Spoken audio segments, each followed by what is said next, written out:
Okay, so if you look at the PDF I've created, it shows probably what you already know, which is that, first pentatonic scale shape that everybody learns. Like if you're in G minor, it's the 1-4, 1-3, 1-3, or A minor. So what I want you to do is, if you move up to the 12th fret, that's an E note. The song's in the key of E. The solo is based right here. So we're going to start with this scale. You probably know the shape.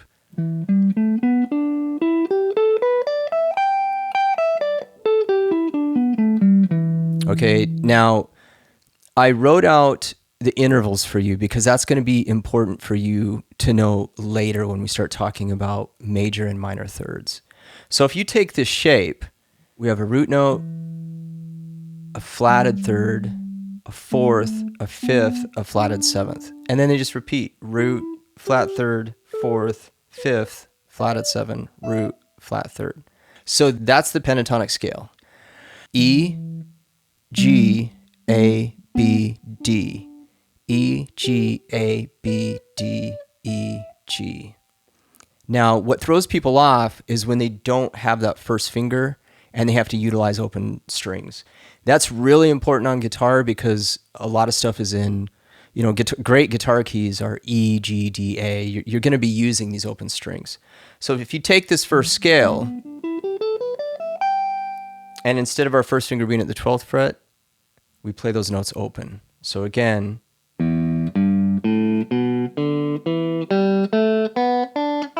and we get the same notes: E, G, A, B, D, E, G, A, B, D, E, G. Same root, flatted third, fourth, fifth, flatted seven, root, flatted third, fourth, fifth, flatted seven, root. A lot of people don't realize this, but when you learn the pentatonic scales, it's the same 5 notes spread across the neck. What I'm going to try to avoid saying is like shape 1, shape 2, shape 3, because that can be confusing for people, even though I say that a lot to my students is like, hey, this, pattern 2. I want you to think about this as it's just the E minor pentatonic scale mapped out across the neck. And the shapes just happen that way because of the way the guitar is tuned. So you do want to learn the shapes, but you don't necessarily need to be hung up on, this is pattern 3 or box 4 or any of that stuff. So if we look at this first shape,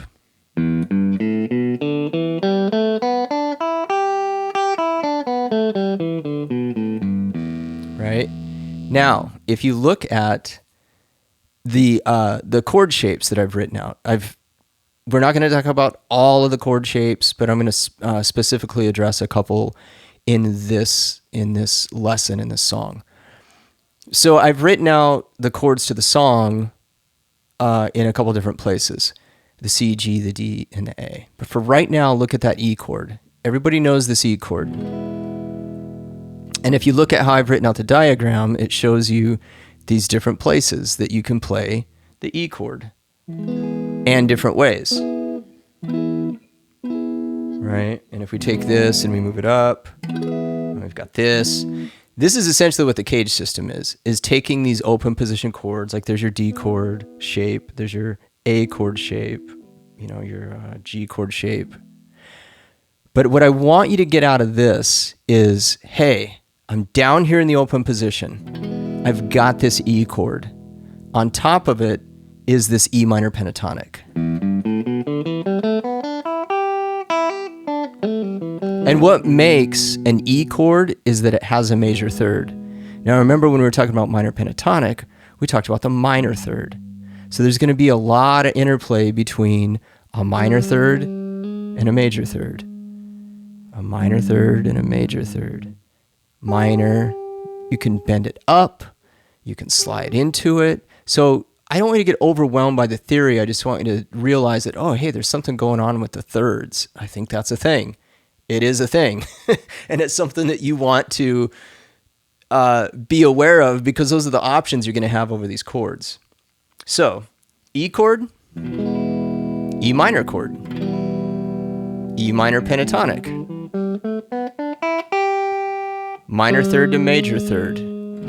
So minor, minor, major.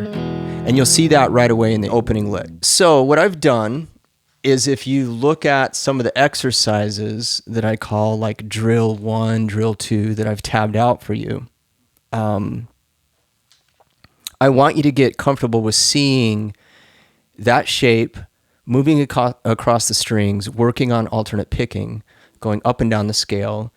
So I'm going to run through a couple of these exercises so you can do them on your own. This is a great way to start building up your technique without getting super overwhelmed with scales and arpeggios and all that. We're just dealing with this song, these chords in this key. So I'll play this pentatonic scale. I'm just going to double pick each note. So you're going to go down, up like this.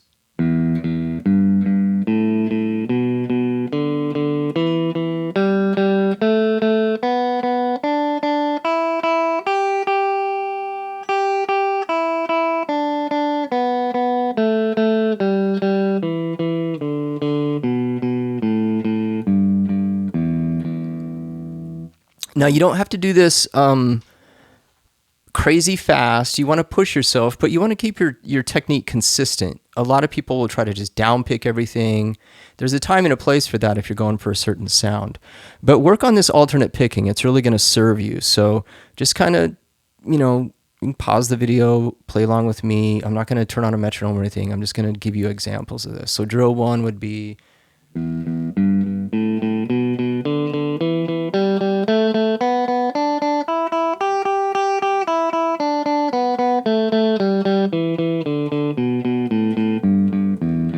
So I'm being really consistent with my right hand. Volume isn't disappearing. Notes aren't coming in and out. And you want to play, because Hendrix is such a dynamic player and he has so much control with his hands. Try playing these really softly too, and then maybe try to bring notes out as you play, like...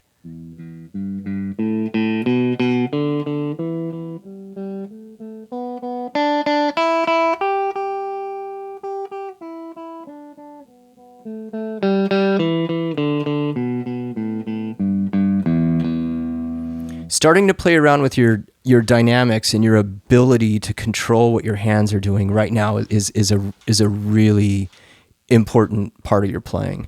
That's why sometimes maybe when you play solos, you might be playing them in time, playing the right notes, but they just don't sound right.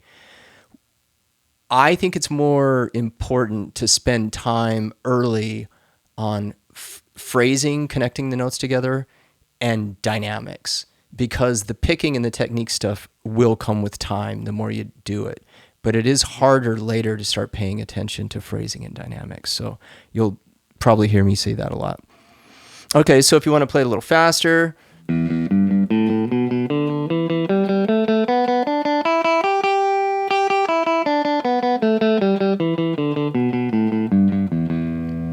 And what I also ask my students to do, I tell them to play an E chord and look down at their hand and just kind of visualize where their fingers are, and then imagine the pentatonic scale around it. And right now we're just talking about minor. So when I look down at my hand, I see those notes for E, and I see the shape for minor pentatonic.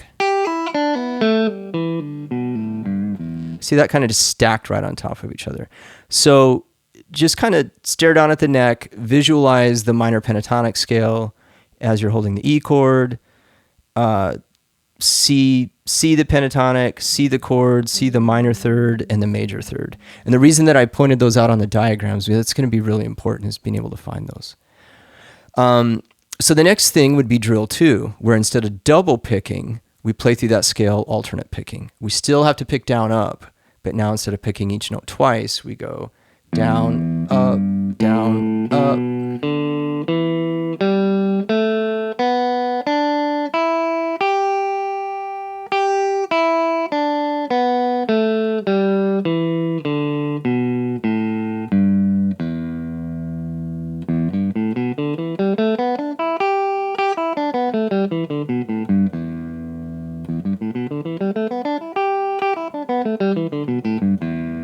Right, so you can play it double picking, single picking.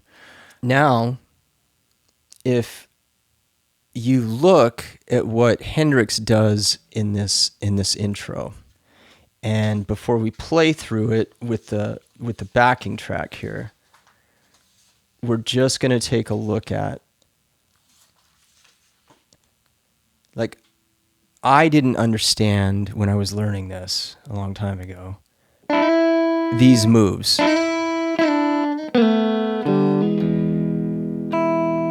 Well, based on what we just talked about, you can see the open string and the third fret. A lot of this to me felt random. Like, how do you know he can go here or here? Like, how do you know where you can go? Are you just playing by ear? You know, like, and then I would try to memorize things, but I didn't know what I was trying to memorize. So now this gives us the opportunity to talk about the next pentatonic scale. So remember, E, G, A, B, D, E, G, A, B, D, E, G, E. We take those notes. Now we start on the G note instead of the E. And this is where we get, on the second page, the scale that I've tabbed out above drill 3. So G, A, B, D, E, G, A, B, D, E, G, A.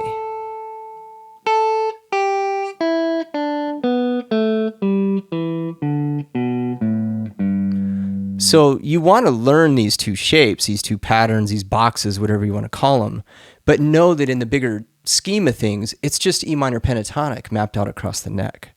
So we get this exercise now.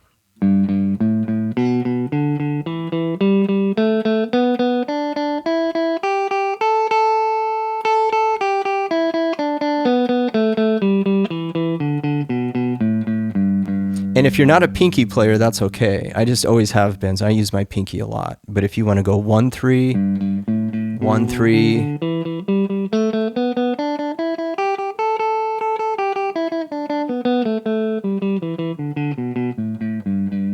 and you don't want to get too hung up on the fingering, because that's going to change as you start learning licks and learning solos. You'll have to alter your fingering. So don't feel like you have to play these the same way all the time.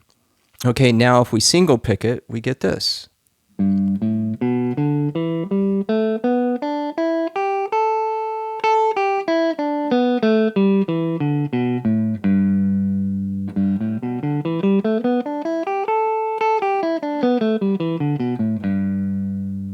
then the notes we're playing: G, A, B, D, E, E, G, A, B, D, E, A, G, E. That E is open, that E is here. That's why when you tune the guitar, you get those notes ringing against each other. So try to start to see these patterns connected. And so drill number 5 that I've written out would be taking these scales, going up one, coming down the other. This is a good one to do to start to see them together.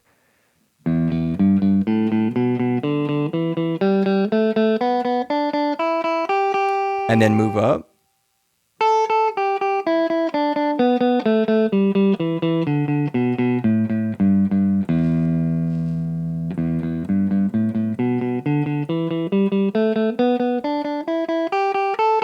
Now you move down.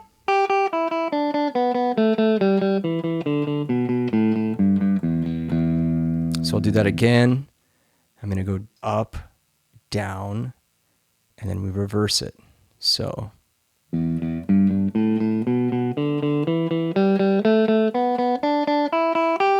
now you shift up to the next pattern, box shape, whatever you want to call it. It's just the same scale, the same notes.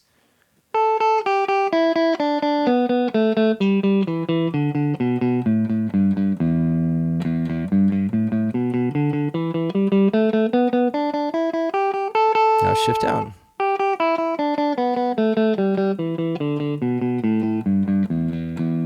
Okay, now we do it single picking.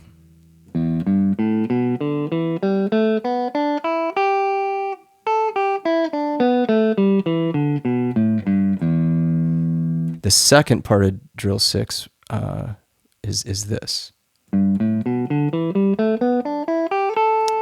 then back. So I'll do all of drill 6 again. Up this one. Down the next one. Up this one. Down this one.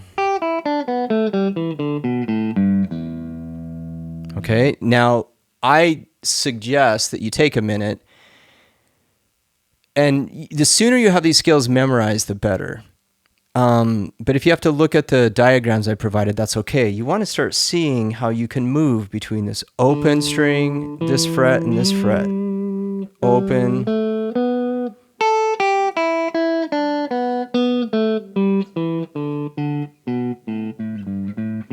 So you start to see how the scales blur together, okay? Where they overlap and connect like a jigsaw puzzle. All right, Hendrix utilized slurs a lot. So just like string players, violin players have slides, hammer-ons, and pull-offs, Hendrix did that kind of stuff a lot. So if you look at drill 7, we're going to take that first pentatonic scale we learned in the open position. We're going to pick the first note, hammer the second note.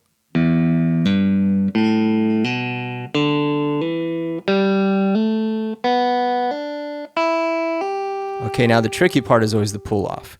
And here's something that'll make it easier. Pick. I'm squeezing into the neck pretty hard. And I'm going to pull. I don't just pull straight out because it'll die. So I pull kind of down and out. So now what you don't want to do is, slam into the neck strings. So you have to figure out how to finesse it, but push into the neck, pull down and out. Squeeze, pull down and out.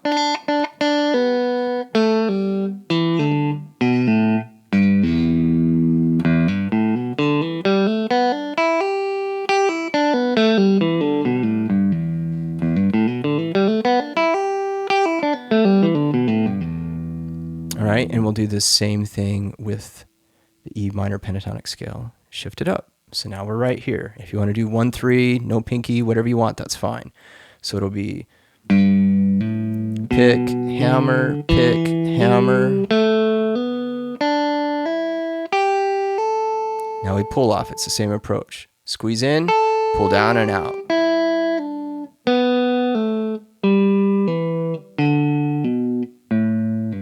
Now these are not easy, and you'll have to, I would recommend you do this every day for a little bit. You don't want to go crazy and burn out your hands, but you are trying to build up endurance and you're trying to build up strength. And hammer-ons and pull-offs are a great way to do it. And Hendrix does it all the time.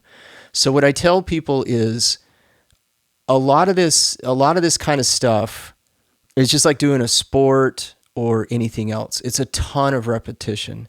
And when we watch Hendrix play or anybody else, it looks so easy and it looks like so smooth and their hands are barely moving. And that's because, like an athlete, they've worked on this technique over and over to get their hands to be able to do this. So just keep that in mind as you're working on your technique and building it up. It's a matter of repetition and paying attention to fundamentals. You don't want to be in a weird hand position. You don't want to be bouncing around. You do want to make sure when you pull off, the strong note isn't, the first note isn't super strong and the next one just disappears. Because that means you don't have equal pressure and strength in your fingers. And that's why I took the time to write these out, is just give you an idea. If you want to work on something, work on this, but we're going to do it within the context of the song. So those exercises are really good. Those exercises are good ones. And now we're going to take that information and apply it to the intro of the song. So let's check that out next.